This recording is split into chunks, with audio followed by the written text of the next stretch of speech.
ഇങ്ങനെ മാനത്ത് നോക്കി പരുന്തുകൾ വട്ടമിട്ടു പറക്കുന്നത് കാണാൻ നല്ല ഭംഗിയാണ്. അങ്ങനെയിരിക്കെ 2 പരുന്തുകൾ ഓലപ്പട്ടയിൽ ഇരിക്കുന്നത് എൻ്റെ ശ്രദ്ധയിൽപ്പെട്ടു.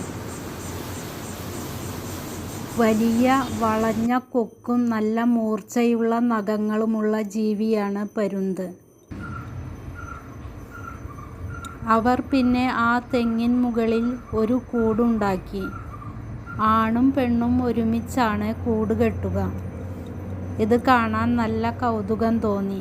ഒരു പക്ഷി ഉണക്കക്കമ്പുകൾ കൊണ്ടുവരുന്നു. മറ്റേ പക്ഷി അത് വളരെ ശ്രദ്ധയോടെ അടക്കി വയ്ക്കുന്നു.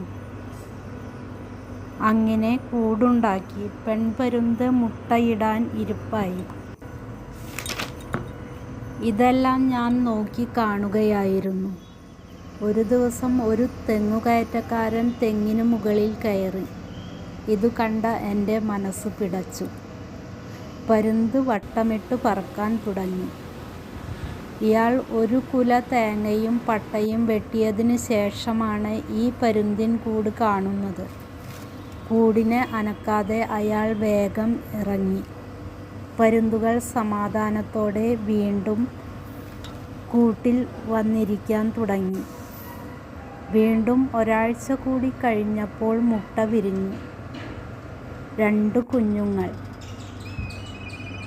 ആദ്യം വെളുത്ത മിനുമിനുത്ത തൂവലുകളും പിന്നെ ക്രമേണ അത് കറുക്കാനും തുടങ്ങി. പരുന്തുകൾ പോയി മീനുകളെയും ഭക്ഷണസാധനങ്ങളും കൊണ്ടുവന്ന് നഖത്തിൽ വെച്ച് ചീന്തി കൊടുക്കുന്നതും പക്ഷിക്കുഞ്ഞുങ്ങൾ കൊക്ക് വിടർത്തി വിഴുങ്ങുന്നതും ഞാൻ കണ്ടു. പിന്നെ പരുന്തുകൾ വരാതെയായി. പരുന്തുകുഞ്ഞുങ്ങൾ ചിറക് വിടർത്തി പറക്കാനും ഭക്ഷണം നോക്കാനും തുടങ്ങി. തള്ളപ്പരുന്ത് ദൂരെ മരത്തിലിരുന്ന് എല്ലാം നോക്കുന്നുണ്ടായിരുന്നു. പരുന്തുകുഞ്ഞുങ്ങൾ ചിറക് വിടർത്തി പറന്നു തുടങ്ങി. ഒരു ദിവസം പരുന്തുകുഞ്ഞുങ്ങൾ ചിറക് വിടർത്തി പറന്നു പോയി അങ്ങ് ദൂരേക്ക്. ഈ പരുന്തുകൾക്ക് വളരെ കാഴ്ചശക്തി കൂടുതലാണ്.